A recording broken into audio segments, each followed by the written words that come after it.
네, 문재인 대통령은 국민과의 대화에서 고용 상황이 코로나 이전에 비하면 99% 회복했다고 말했습니다. 일자리 빈곤에 시달리는 청년들은 공감하기 어렵다는 반응이 많았는데요. 일자리 상황 어느 정도인지, 최근 기업들의 비상이 걸린 중대재해기업처벌법은 준비가 제대로 이루어지고 있는지 안경덕 고용노동장관 모시고 자세히 들어봅니다. 안경덕 장관은 고용노동부의 주요 직책을 두루 거친 노사관계와 노동정책 전문가입니다. 장관님 어서 오십시오. 네, 반갑습니다. 안녕하십니까. 네, 고용노동부 요즘 이슈가 워낙 많은데요. 요즘 기업들이 중대재해기업처벌법 워낙 좀 걱정을 좀 많이 하더라고요. 그 네. 문제로 먼저 질문을 이어가 보겠습니다. 시청자들 위해서 제가 중대재해기업처벌법 보니까 근로자가 사망하는 등의 중대재해가 발생하면 사업주가 1년 이상의 징역이나 10억 원 이하의 벌금에 처해진다 이렇게 되어 있는데요. 이게 내년 초에 시행되죠? 네, 내년 1월 27일부터 시행됩니다. 1월 27일이요. 그러면 이게 이제 재해를 줄이기 위한 건데 이 법이 시행되면 혹시 고용노동부에서는 어떻게 예상이나 기대를 하고 계십니까? 네, 다 아시다시피 우리나라는 세계적으로 경제는 10위권 내이지만 예. 이제 산재로 인한 사망 사고는 한 800여 건 정도 됩니다. 1년에. 예. 그중에 이제 절반 이상이 추락, 그다음에 끼임, 어떻게 보면 기본적인 안전 수칙만 지키면 사고를 예방할 수 있는 이런 사고인데요. 예. 이제 현장에 제가 가보면 예. 이제 사업주는 이제 어떻게 생각하냐면 야, 적발에만 피하면 되지라는 생각도 있어서 이제 안전 시설 같은 경우를 제대로 안 하는 경우도 있고요. 근로자들 같은 경우에는 야, 내가 이 현장에서 한 20년, 10년 이상 일했는데 설마 내가 다치겠어? 하는 그런 이제 안이한 생각을 하는 경우도 많이 있습니다. 예. 이제 중대재해처벌법은 이런 이제 현실을 감안을 해서 사업주들의 그 생명 안전에 대한 경각심을 높여야 된다라는 부분에서 이제 여야에서 합의를 해서 이제 만들어 주신 법률이고요. 예. 저희들 이제 내년 1월 27일 날 시행을 하고 있는데 지금 최근 산업 현장에서 노사의 경각심, 관심 어느 때보다도 높아지고 있고요. 예. 그래서 저희들은 이제 이 안전 의식을 높이는 전환점이 될 수 있을 거라고 생각이 되고 그렇게 되면 사고는 많이 줄어들 거라고 당연히 기대를 하고 있습니다. 그러니까 안전 의식에 대한 경각심을 이제 높이면 사업주나 노동자 모두 이제 경각심을 높여야 될 텐데 사업주들은 처벌 수위가 너무 높다. 그러니까 이게 처벌이 좀 우리가 그동안 약해서 사고가 과연 많이 발생한 건지 다른 나라와 비교한다면 그렇게 볼 수 있나요? 다른 나라와 비교할 경우에 이제 국가적으로 일률적으로 이제 비교하기가 좀 어려운데요. 예. 왜냐하면 법 제도는 있다 하더라도 그걸 또 집행할 때 예를 들면 징역 1년, 벌금 5천만 원 이런데 그거를 우리나라의 경우에는 예를 들면 실질적으로 징역 1년, 벌금 5천만 원보다는 훨씬 더 약하게 지금 했던 그런 부분들이 있고요. 그다음에 일부 이제 나라 같은 경우에는 그 금전벌 이런 부분들은 우리나라 지금 이 중대재해기업처벌법보다도 훨씬 더 세다고 할 수 있는 경우도 있습니다. 예. 금전벌은. 네. 그래서 제가 이제 당부드리고 싶은 거는 이게 너무 세다 이렇게 생각하실 게 아니라 어떻게 하면 우리가 많이 준비를 해서 우리 근로자들이 사망을 안 하게끔 해야 된다라는 이런 부분들에 대한 더 그 부분에 관심을 가지셔야 되는 거 아닌가라는 생각을 하고 있습니다. 처벌 수위가 높다는 이런 불만보다는 사고 재해가 안 나게 더 준비를 더 철저히 하라는 게 목적이다. 그런 얘기인데 여튼 기업들의 입장을 좀 더 말씀드리자면 처벌 수위에 비해서 이제 법이나 시행령이 조금 모호하다. 그래서 왜 고용노동부에서 해설서를 냈다면서요? 그 해설서를 낸 그 핵심적인 내용 그건 뭔가요? 지금 이제 법 시행을 앞두고 이제 이 법률 그리고 시행령을 제정하는 과정에서 노사, 사용자 쪽만 그런 게 아니고 노측도 이제 우려를 많이 했습니다. 그래서 저희들은 이제 시행령을 제정하는 과정에서 법이 위임한 범위 내에서 최대한 저희가 수용할 수 있는 부분들은 다 감안을 해서 수용을 했고요. 네. 기업들로부터 최근에 문의가 엄청나게 많이 들어오고 있습니다. 주로 많이 들어오는 게 뭐냐면 경영 책임자의 의무가 뭐냐. 책임자의 의무가 CEO의 의무가 뭐나 예. 그러는데요. 그러면 이거를 어떻게 이행을 또 해야 되냐라는 예. 부분이 가장 큰 관심사인 것 같습니다. 예. 이제 그 내용 중에 경영 책임자 의무를 크게 두 가지로 저희들은 이제 나눠 보는데요. 예. 유해하거나 위험한 요인을 확인을 해라. 예. 그다음에 두 번째는 확인된 유해 위험 요인이 있다면 네. 그거를 조직이라든지 뭐 인력, 예산을 통해서 그거를 제거하라라는 그 두 가지가 가장이라고 생각이 되는데요. 예. 첫 번째 이제 확인하기 위해서 유해 위험 요인을 확인하기 위해서는 과거에 이제 우리 회사에 어떤 사고 이력이 있었는지 그런 부분들 다 리뷰를 해서 파악을 해야 될 것 같고요. 그다음에 현장의 의견, 회사가 생각하는 대로 일방적으로 할 게 아니라 거기에서 일하시는 분들이라든지 이런 부분들의 의견도 청취를 해야 된다. 그다음에 또 전문가들의 진단도 좀 받을 필요가 있고요. 예. 그다음에 이런 이제 확인한 다음에 제거하기 위해서는 적정하게 인력, 그다음에 조직하고 그다음에 모니터링을 계속 해 나가면서 개선을 하면 된다라고 생각이 되고요. 예. 엄청나게 우려를 하고 계시는데 저희들은 어쨌든 이렇게 안전보험 관리 체계를 구축을 하고 예. 그다음에 사고 예방에 초점을 맞춘다면 그렇게 처벌을 너무 우려하지 않으셔도 될 거다라고 저는 생각을 하고 있습니다. 예. 장관님 이제 그렇게 말씀을 이제 생각을 하고 계시긴 하지만 여전히 고용노동부 해설서를 내놓았지만 기업들 입장에서 볼 때는 그 CEO의 경영 책임 범위, 의무 내용이 여전히 불명확하다. 뭘 어떻게 할지 모르겠다. 뭐 이런 불만도 아직도 좀 있는 것 같아요. 지금 현장마다 업종마다 뭐 규모마다 다 사정이 다른데 예. 그거를 저희들이 법에 예. 시행령에 뭐 이게 다 담을 수가 없지 않습니까? 그래서 아마 그런 부분들은 저희들이 법이 시행이 되면 그런 케이스들이 많이 축적이 될 거 아닙니까? 그러면 뭐 우려하시는 부분들은 좀 많이 해소될 거라고 생각을 합니다. 네. 중대재해처벌법 의문도 많이 오지만 기업들의 이제 불만도 여전하니까 좀 더 그런 것들을 줄일 수 있는 노력은 좀 필요할 것 같습니다. 고용노동부가 뭐 또 여러 가지 일을 하는데 제가 듣기로 왜 기업이 임금을 줄 때 이 임금 세부 항목이 적힌 명세서를 줘야 된다. 그게 시행이 된다 하면서요. 네. 저는 그동안 뭐 그렇게 하고 있는 줄 알았는데 뭐가 좀 어떻게 달라지는 겁니까? 지금 과거에는 기업에서 이제 월급 봉투에다 임금 내역을 이제 적어서 주기도 했고 최근에는 이메일로 주기도 하고 그러는데 이거 의무 사항은 아니었습니다. 의무사항이 아니다 보더니 이제 어떤 일부 기업 같은 경우에는 예.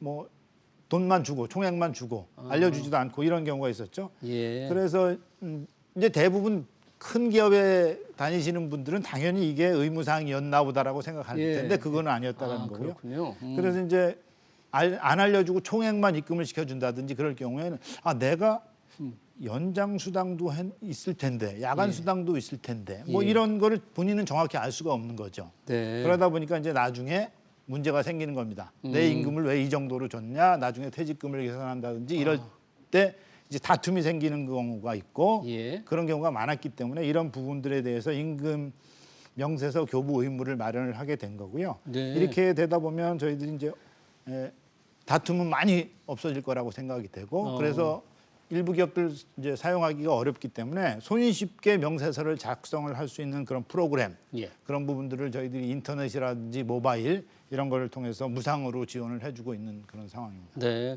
뭐 어떻게 보면 기업들의 좀 당연한 의무 사항 같았는데 그 동안에 이런 걸 잘 제공하지 않은 기업들도 좀 있었군요. 앞으로는 이제 그렇죠. 의무화 되니까 네. 뭔가 이제 말씀하신 대로 기업과 노동자 간의 다툼을 예방할 수 있는 효과는 굉장히 높아지겠네요. 네, 그렇게 기대하고 있습니다. 네. 그리고 임신 중인 근로자가 육아휴직을 사용할 수 있게 됐다. 지금과 어떻게 달라지는 겁니까, 이 내용? 그간에 이제 근로자들은 첫 번째 이제 출산하는 시기에 출산 전후로 해서 전후 휴가를 사용을 할 수 있었습니다. 그다음에 양육 시기에는 이제 8살까지 자녀가 8살까지 경우에는 육아휴직을 사용할 수 있었죠. 네.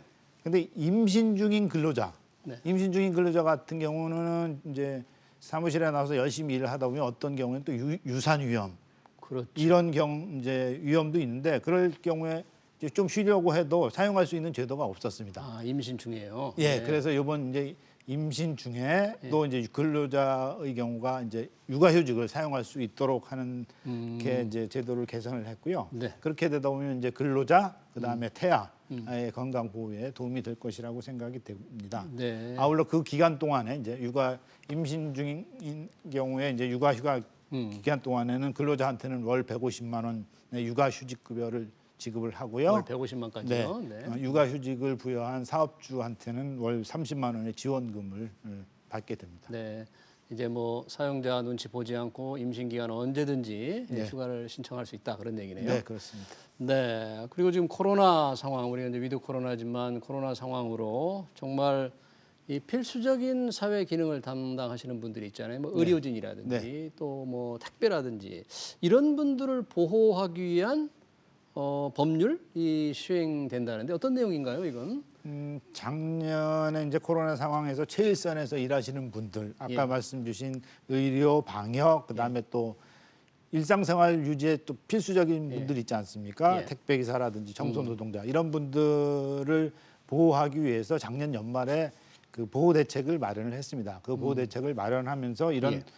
앞으로 코로나 외에 또 어떤 재난이 올지 모르기 때문에 이런 재난에 발생하더라도 체계적으로 대응하기 위해서는 법이 필요하다라는 생각에서 필수 업무 지정 및 종사자 보호에 관한 법률을 이제 만드는 거고요. 예. 그게 지난 19일 날 시장이 됐습니다. 네. 거기에 따르면 이제 평소에 이제 재난을 대비를 해서 정부, 지자체, 그다음에 노사가 참여하는 위원회를 설치를 해서 대응 체계를 갖추고요. 예. 만약에 재난이 발생한다, 네. 어떤 재난이 발생할지 모르잖아요. 그러면 거기에 맞는 필수 업무는 뭔가, 예. 그리고 그때 종사하는 사람들은 어떠한 사람들이어야 하나 이런 부분들을 지정을 하고, 그다음에 거기에서 일하시는 종사자분들에게는 보호하는 방안, 지원하는 방안 이런 부분들을 마련하게 될 것입니다. 네. 그래서 이제 이게 시행이 됐고. 만약에 앞으로 대규모 재난이 발생하더라도 필수 업무 종사자들은 보호하고 예. 그다음에 국민의 생활도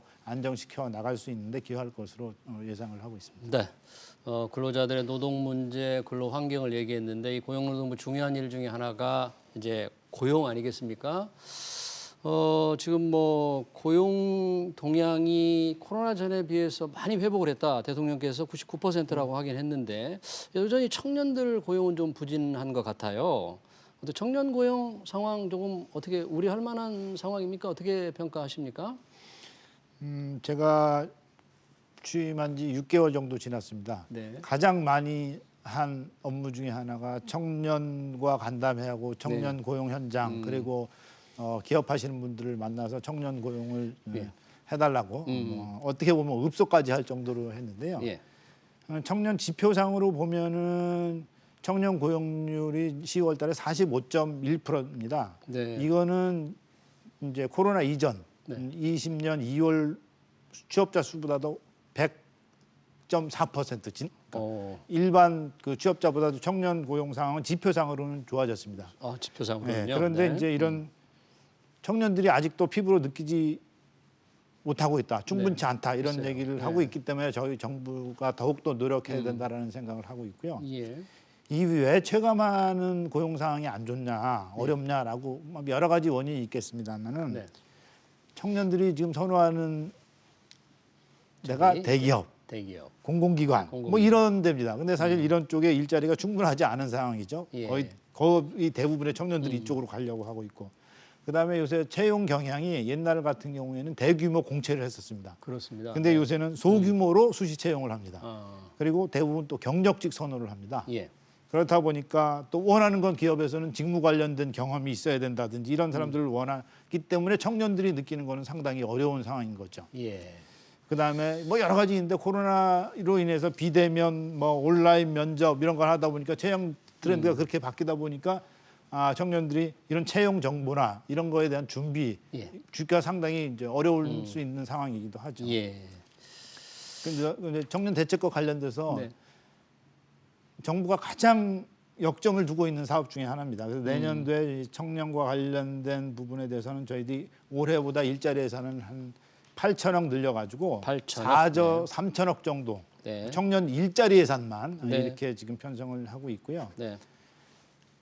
일단 가장 좋은 일자리는 뭐 많은 일자리는 기업들이 만들어야 되니까. 민간 기업이 만들죠. 예, 민간 기업이 만들어야 되니까 이런 정부도 이제 신산업 분야라든지 신기술 분야에 대한 산업 육성을 하고 거기에 대한 재정 지원이라든지 뭐 산업 육성을 하는 차원에서 많이 가고요. 그쪽에서 일자리가 창출될 수 있도록 하는 여건을 조성을 하고 있고 두 번째는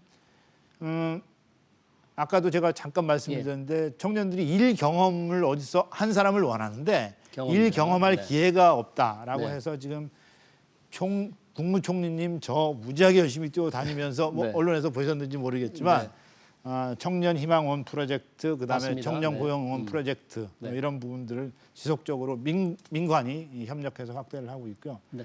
세 번째는 이제 대학 일자리 센터하고 그다음에 고용노동부에 있는 지방 고용센터 이런 쪽에서 최신 채용 트렌드 네. 정보를 어떻게 제공하고 심리 상담 이런 부분까지 이제 제공을 내년 1월부터 할 예정입니다. 네, 알겠습니다. 시간 관계상 마지막 질문을 드려야 될 것 같네요. 우리 장관님 어렵게 시간을 내서 나오셨는데 우리 시청자들에게 마지막 당부하실 말씀 뭐 있으십니까?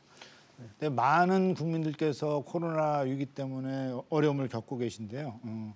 이제 정부는 무엇보다도 국민 여러분의 일자리 그리고 생계 그리고 생명, 안전 이런 부분을 지키도록 모든 역량을 집중해 나가겠습니다. 네.